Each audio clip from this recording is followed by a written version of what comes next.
Shalom. First and foremost, I want to give all praises, honor, and glory to Yahweh, Ba'ashem Yahushai, Ba'ashem Rakakwadash, and double honors to the apostles and the elders of Great Millstone. And I say shalom to the whole full elect out there, hearing this word in truth and sincerity. So I just want to do a quick lesson, and that was in my spirit. And Lord willing, it is edifying. That being, Esau's wicked plans, is going to backfire on him.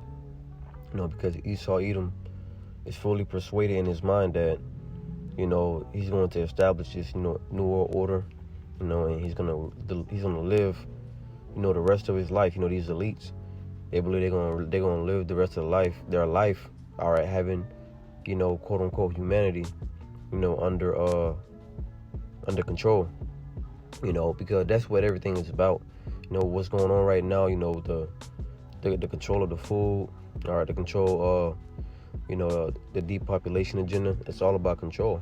The MOTB, it's all about control. And Esau really thinks that he's going to fulfill this. Of course, the scripture says how when he's about to fill his belly, all right, because he's going to get this thing up and running, but he's not going to complete it, But this is Job 8 and verse 22, and I want to get this scripture first because Esau, Edom, is pretty much his agenda is towards the children of Israel. Everything that he's done up to this point is to destroy Jacob, and that's the enmity that Yahweh Yahushua, that hatred that the Lord put within this man, to hate Israel, man, and we hate him too. But nonetheless, like the scripture said, if the Most High be with us, who can be against us, But Job 8 and verse 22, it says, they that hate thee shall be clothed with shame, and the dwelling place of the wicked shall come to naught. So Esau, Edom will be clothed with shame. On this side, the Lord destroy his empire, destroy his kingdom. All right, and then in the kingdom of heaven, these Edomites are going to be looked down upon. A nation that was once so great, heralded as a great people, are going to be looked down in the kingdom of heaven. And I want to say that's in the book of Isaiah, right? The other nations, they're going to look down upon this man. It's just a man that did shake kingdoms, Isaiah 14 and verse, I start from 4. It says that thou shalt take up this proverb against the king of Babylon and say, how have the oppressor ceased? The golden city ceased. The Lord hath broken the staff of the wicked and the scepter of the rulers. That's talking about, these elites. All right, these Edomites are really in control. The Lord is breaking their rulership. It says, verse 6, he who smote the people in wrath with a continual stroke, he that ruled the nations in anger, is persecuted, and none hindereth. And remember, Esau's blessing was a sword. And of course, his blessing, he's skillful, with the literal sword, but pretty much anything that he's weaponized against, against the people, could be considered a sword, whether it be, media, like music, TV, the clothes you wear, the air you breathe. Esau, Edom has pretty much weaponized everything, man. And in doing so, he's pretty much smiting the people in a continual stroke. But more so Jacob, the nation who he hates. Remember, he said, the days of mourning my father is at hand, then will I slay my brother Jacob. And that same spirit has been on his descendants, the so-called white people, all right, which is the descendants of Esau. But that same spirit of hatred against Jacob has been on this man, since he lost that birthright, the blessing. Okay? Now I want to go straight to the point. Isaiah 14 and verse 11, and it says, thy pomp is brought down to the grave, and the noise of thy vows, the worm is spread. Oh, Slakia. Verse 10. That's what I want to start from. It says, all they shall speak and say unto thee, art thou also become weak as we? Art thou become like unto us? Because Esau, Edom, he's the head of the heathen right now. All right, he's at the top of the mountain right now. So he looks down upon the nations. His blessing is a sword. So guess what? He can threaten the nations and they can't do nothing about it. Why? Because they're not at his strength, weaponry wise. So he looked down upon him. Now when the Lord takes this man down, all right, they're gonna look upon him as, art thou become weak as we? Let's go to Psalms, the 83rd chapter, because I did mention how everything that this man is doing, is to pretty much get Jacob out of here. It's to get Israel out of here, man. But the Lord is not going to, the scripture says, I am the Lord, I change not. Therefore, you sons of Jacob are not consumed. Malachi 3 and 6, Salakia. Psalms 83 and verse 2, it says, verse 1, it says, keep not thou silence, O Yahweh. Hold not thy peace, and be not still, O Yahweh Ba'Shem Yahushua. And this is the prayer that we're praying daily. Now we're praying that the Lord make a move on Esau, that he comes and judge the earth in righteousness, man. And he will. Just the Lord is letting Esau do what he do to fulfill prophecy, because prophecy must be fulfilled before Esau is taken out of the way. And the scripture says in 2 Thessalonians, only he who let will not let it until he be taken out of the way. So the Lord is letting Esau do particular things to fulfill prophecy, man. Verse 2, because the wicked has a purpose too. The Lord created evil and he created good, and both have their purpose. Verse 2, it says, for lo, thine enemies make a tumult, and they that hate thee have lifted up their head. Now, what did I read in Job? It said the same thing, where it says, Psalms 83 and verse 2, for lo, thine enemies make a tumult, and they that hate thee have lifted up their head. Who are those? Beginning with the Edomites, followed by the other nations. Job chapter 8 and verse 22 says, they that hate thee shall be clothed with shame, and the dwelling place of the wicked shall come to naught. You see? And the wicked hates the Lord, Yahweh Shai, first and foremost, but then they hate the Lord's people, man. So they're going to be covered with shame when, the Lord has it to where their plans backfire on them. Which the Lord put it on their spirit to do these, wicked acts.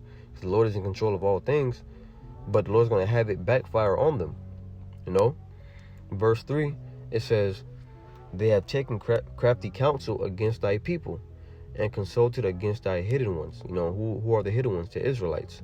All right? Because although the Lord is having it to where people are waking up to who we are, it's still a hidden fact. It's still a mystery as to who the Lord's people are, Because as we preach the word, beginning with the elder apostles, elder bishops of Great Millstone, as we preach the word, there's still doubt out there to us being the Israelites. It's still a mystery to a lot of people, because truth be told, a lot of people don't believe in the scriptures. They gotta literally see Yahweh Shai come back as a so-called black man, all right, with the angels as so-called black, looking so-called black people to believe it. But nonetheless, we're the hidden ones, man. All right. Verse 4, they have said, come, and this was the craftiness of Esau Edom. That was the craftiness of Esau Edom, to hide who we are, so he can hide who he is. Because if we're Jacob, then who are you? Verse 4, it says, they have said, come and let us cut them off from being a nation, that the name of Israel may be no more in remembrance. Now, that word Israel, is still being spoken of here on earth. You got the state of Israel, the land of Israel. You got these people that call themselves Israelis, whatever. All right, but what does this mean? It means that he's trying to cut, all right, that the seed of Israel. He's trying to cut off that lineage of Israel off forever, man.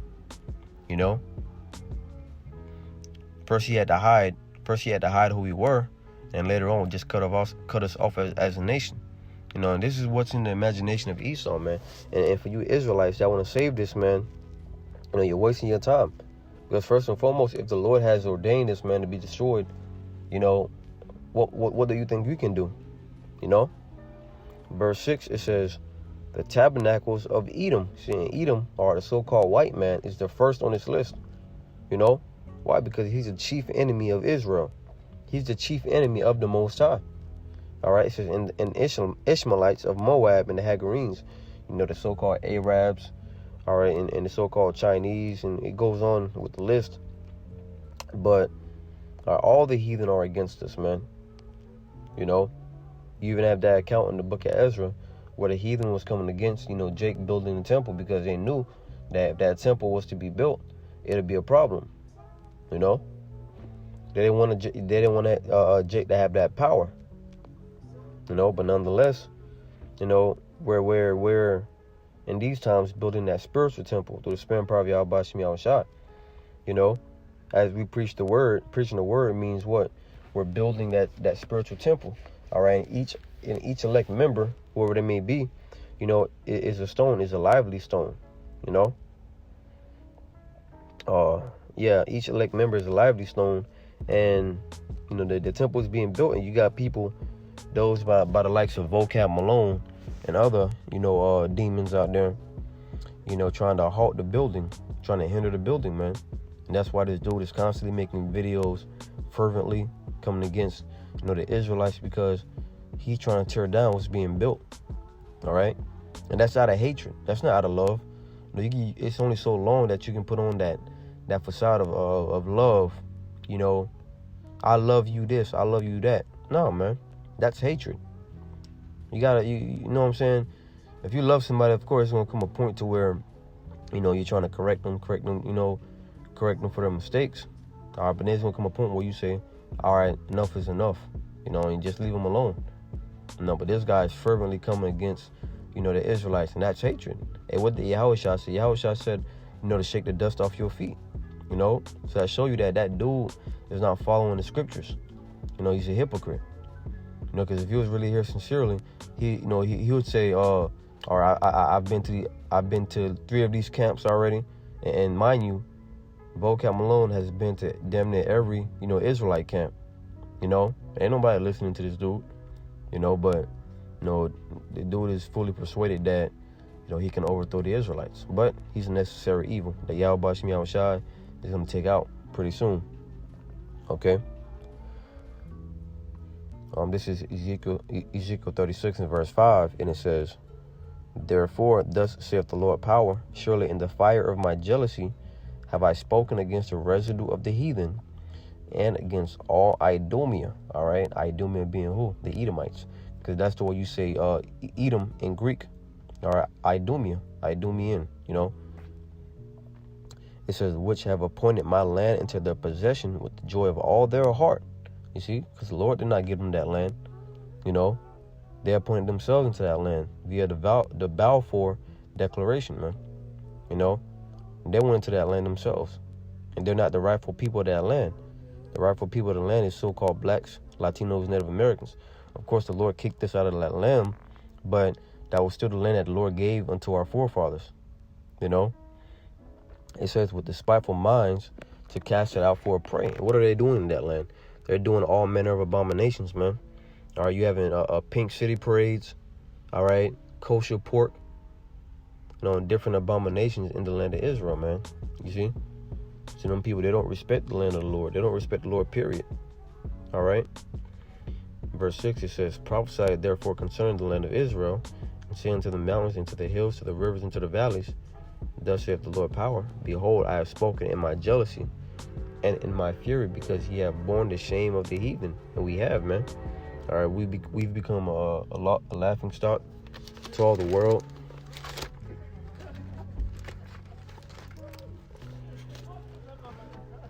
We've become a laughing stock to the world, man. You know what I'm saying? And pretty much, and that's a result of the curses. Nonetheless, they're going to pay for that. They're going to pay for that. All right? We're just waiting on the Lord to, we're just waiting on the Lord to judge on our behalf, man. Verse 7, it says, "Therefore, thus saith the Lord power, I have lifted up mine head, surely the heathen that are about you, they shall bear their shame." You see? And once again, when we go back to Job, the 8th chapter, what does it say?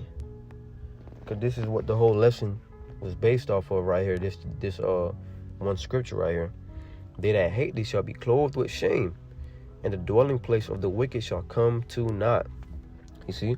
So, beginning with Esau, Edom, followed by the other nations, all right, that plotted against the Lord's people, all right, they're going to be ashamed, when the Lord brings this kingdom down. And then in the kingdom of heaven, when the Lord show his glory, are upon his people, they're gonna be shamed. These are the people of the Lord. So that's been a lesson. His plans, his wicked agenda against the Lord's people is gonna backfire on him, man. All right, because Esau, Edom, like I said at the beginning, is fully persuaded that he's gonna take the Lord's people out of here. No, but that's not what the prophecy say.